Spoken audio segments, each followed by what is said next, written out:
देश में कुछ भी हो, किसी का भी बयान सामने आए और उस पर ओवैसी राजनीति ना करें, ऐसा कैसे हो सकता है?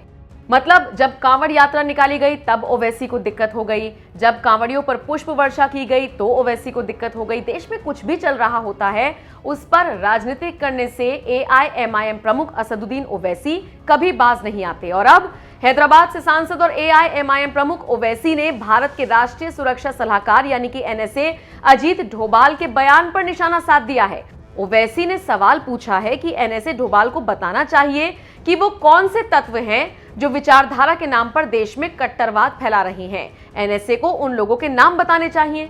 अब ओवैसी ने ये बयान क्यों दिया ये भी आपको बताते हैं। दरअसल अजीत डोभाल ने 30 जुलाई को दिल्ली में ऑल इंडिया सूफी सज्जादनशीन काउंसिल के इंटरफेथ सम्मेलन में शिरकत की थी और इसी दौरान डोभाल ने साफ तौर पर कह दिया था कि कुछ तत्व धर्म और विचारधारा के नाम पर देश में कटुता फैला रहे हैं। इससे पूरे देश के साथ साथ विदेश में भी इसका असर देखने को मिल रहा है। बस जैसे ही ओवैसी तक ये बयान पहुंचा वो भड़क गए। जयपुर में रविवार को एक टॉक शो में हिस्सा लेने के लिए असदुद्दीन ओवैसी पहुंचे थे। यहां पर सबसे पहले तो उन्होंने केंद्र सरकार पर निशाना साधा। मोदी सरकार को लेकर उन्होंने कई तरह की बातें की, लेकिन इसके बाद उन्होंने कहा कि संसदीय लोकतंत्र से लोगों का भरोसा उठ रहा है। हम तो उम्मीद कर रहे थे कि एनएसए बोल देते कौन है वो चंद लोग, उनको बताना चाहिए था चंद लोग कौन है।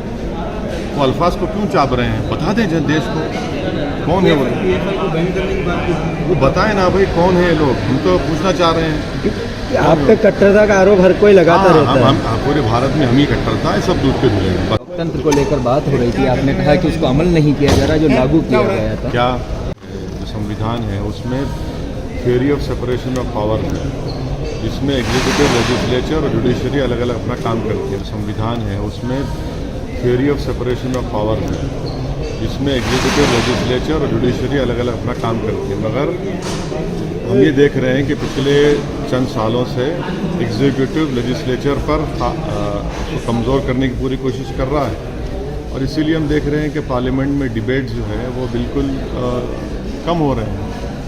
यकीनन स्पीकर साहब की इज्जत करते हैं, मगर अगर आप देखेंगे पिछले मानसून सेशन में 14 बिल इंट्रोड्यूस भी हुए और चंद मिनटों में पास भी हो गए और पार्लियामेंट एक साल में सिर्फ 60-65 दिन बैठता है। तो आप बताइए कैसे जनता के मुद्दों को हम देखेंगे और इसमें एग्जीक्यूटिव का बहुत बड़ा रोल है। क्या आपको लगता है कि श्रीलंका जैसे हालात थी कि आपने बोला भी है कि होने वाले हैं? ना देखिए, श्रीलंका के हालात इसलिए पैदा हुए क्योंकि श्रीलंका की गोटाबाया राजपक्षे की सरकार ने हर चीज़ को दबा दिया, अनएम्प्लॉयमेंट को, प्राइस राइज को, जनता को बताए नहीं। तो डेटा निकलना चाहिए, डेटा बताना चाहिए। हम उम्मीद करते हैं कि उस तरह के हालात ना पैदा हों भारत में। तो ओवैसी का ये जो बयान सामने आया है इसको लेकर अब वो काफी ज्यादा ट्रोल भी हो रहे हैं, क्योंकि वो श्रीलंका के हालातों को भारत से कंपेयर कर रही हैं सिर्फ और सिर्फ अपनी राजनीति चमकाने के लिए। खैर, ओवैसी यहीं थोड़े चुप हुए। ओवैसी ने आगे कहा, आज पॉलिटिकल पार्टीज अप्रासंगिक हो रही हैं, चाहे दिल्ली में वकीलों का प्रदर्शन हो, किसान आंदोलन हो, सीएए बिल हो या फिर अग्निपथ योजना, नेताओं का साथ लिए बिना ही जनता खुद सड़कों पर उतरकर विरोध कर रही है। जनता को अब राजनीतिक दलों में विश्वास नहीं रहा और यही लोकतंत्र का सबसे बड़ा नुकसान है। इस पर सभी राजनीतिक पार्टियों को गंभीरता से सोचना चाहिए। इसके बाद ओवैसी यहां भी शांत नहीं बैठे। केंद्र सरकार पर निशाना साधने के बाद, एनएसए पर निशाना साधने के बाद अब बारी आई कांग्रेस की। ओवैसी ने कांग्रेस को भी आड़े हाथों लिया और कहा कि अगर एआईएमआईएम चुनाव ना लड़ती तो भी कांग्रेस हार जाती है। राजस्थान हो या मध्य प्रदेश, हर जगह ऐसा हो रहा है। राजस्थान किसी एक पार्टी का नहीं है, ये मेरा भी उतना ही राज्य है जितना दूसरा पार्टियों का।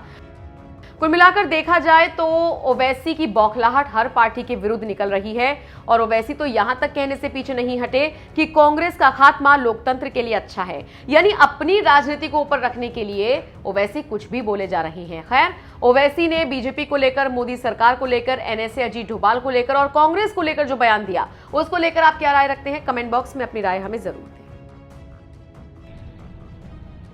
चंद लोग जो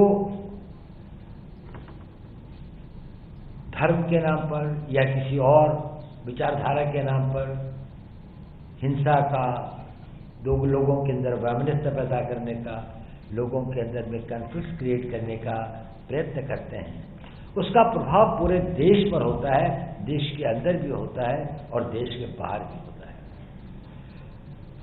उसका कारण यह है कि एक बहुत बड़ी जनसंख्या, एक बहुत बड़ी मात्रा में लोग, आप जैसे लोग शायद अपनी आवाज़ को उतना बुलंद नहीं करते जितना होना चाहिए। तो माइनॉरिटी, एक बहुत छोटे चंद अनासिर की आवाज़, लगता है कि ये शायद हिंदुस्तान की आवाज़ है। और अगर हमें इसका मुकाबला करना है तो जैसे कि शाहजादा नशीर साहब ने बिल्कुल दुरुस्त फरमाया कि हम लोगों को एक मूक स्पेक्टेटर की तरह, एक चुपचाप रहने वाले स्पेक्टेटर की तरह न होकर ज़मीन पर काम करना पड़ेगा, अपनी आवाज़ को बुलंद करना पड़ेगा, अपने आप को संगठित करना पड़ेगा, और अपने अंदर अगर कुछ गलतफहमियां हैं तो उनको दूर करना पड़ेगा। अगर कुछ लोगों के बीच में कुछ गलतियां हैं तो उनको सुधारना पड़ेगा। हमें अपने पैगाम को घर घर ले जाना पड़ेगा, हर बच्चे को, हर बुजुर्ग को, हर ख़वातीन को, जो समाज के हर तबके को ये महसूस कराना पड़ेगा कि वो दिल से इस चीज़ को महसूस करे कि हमारा एक मुल्क है, एक मुल्क जिस पे हमें फ़ख्र है, जहाँ पर हर धर्म स्वतंत्रता से अपनी धार्मिक को वो कर सकता है, जहाँ पर विभिन्न धर्म सैकड़ों वर्षों से यहाँ पर उन्होंने वो किया, और इस देश की तरक्की, इस देश को आगे बढ़ाने में उन सब का एक बहुत बड़ा किरदार है।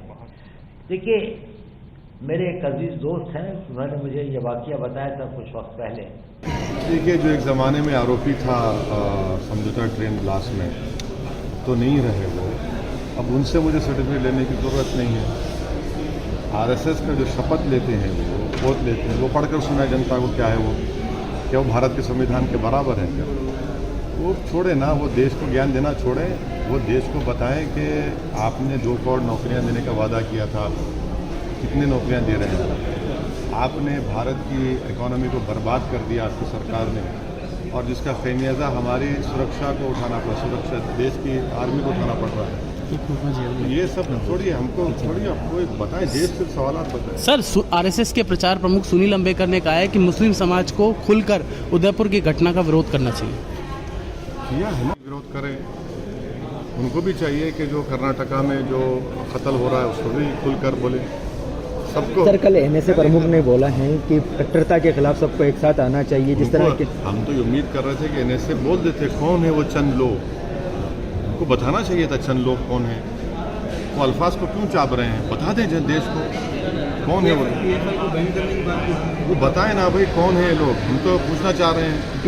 आप पे कट्टरता का आरोप हर कोई लगाता रहता है। पूरे भारत में हम ही कट्टरता है, सब दूध के धुले हैं। तंत्र को लेकर बात हो रही थी, आपने कहा कि उसको अमल नहीं किया जा रहा जो लागू किया गया था। क्या जो संविधान है उसमें theory of separation of power है, जिसमें एग्जीक्यूटिव, लेजिस्लेचर और जुडिशरी अलग अलग अपना काम करती है। संविधान है उसमें theory of separation of power है, जिसमें एग्जीक्यूटिव, लेजिस्लेचर और जुडिशरी अलग अलग अपना काम करती है। मगर हम ये देख रहे हैं कि पिछले चंद सालों से एग्जीक्यूटिव लेजिस्लेचर पर उसको कमज़ोर करने की पूरी कोशिश कर रहा है, और इसीलिए हम देख रहे हैं कि पार्लियामेंट में डिबेट्स जो है वो बिल्कुल कम हो रहे हैं। यकीनन स्पीकर साहब की इज़्ज़त करते हैं, मगर अगर आप देखेंगे पिछले मानसून सेशन में 14 बिल इंट्रोड्यूस भी हुए और चंद मिनटों में पास भी हो गए, और पार्लियामेंट एक साल में सिर्फ 60-65 दिन बैठता है। तो बताइए कैसे जनता के मुद्दों को हम देखेंगे, और इसमें एग्जीक्यूटिव का बहुत बड़ा रोल है। क्या आपको लगता है कि श्रीलंका जैसे हालात थी कि आपने बोला भी है कि होने वाले हैं? ना देखिए, श्रीलंका के हालात इसलिए पैदा हुए क्योंकि श्रीलंका की गोटाबाया राजपक्षे की सरकार ने हर चीज़ को दबा दिया, अनएम्प्लॉयमेंट को, प्राइस राइज को, जनता को बताए नहीं। तो डेटा निकलना चाहिए, डेटा बताना चाहिए। हम उम्मीद करते हैं कि उस तरह के हालात ना पैदा हों भारत में। सर, उदयपुर की घटना पर आपका क्या कहना? लगातार इस तरह की सांप्रदायिक घटना हम तो उस वक्त कंडेम किए, उसको कंडेम किए, और हमारा मानना ये है कि जब कन्हैया लाल जी जब पुलिस को कंप्लेन किए थे, उसी वक्त पुलिस को एक्शन लेना चाहिए था। अगर उस वक्त रिएक्ट कर लेते तो उनसे इस तरह से दर्दनाक उनका कत्ल नहीं होता। राजस्थान में आपके संगठन की बात करें, क्योंकि आज आपने मीटिंग भी ली है राजस्थान में आपके पदाधिकारी, तो क्या रहने वाला है आगे, क्योंकि अब जुलाई भी खत्म है। हम तो कह चुके हैं, हम तो तैयारी कर रहे हैं और संगठन मजबूत करेंगे इंशाल्लाह।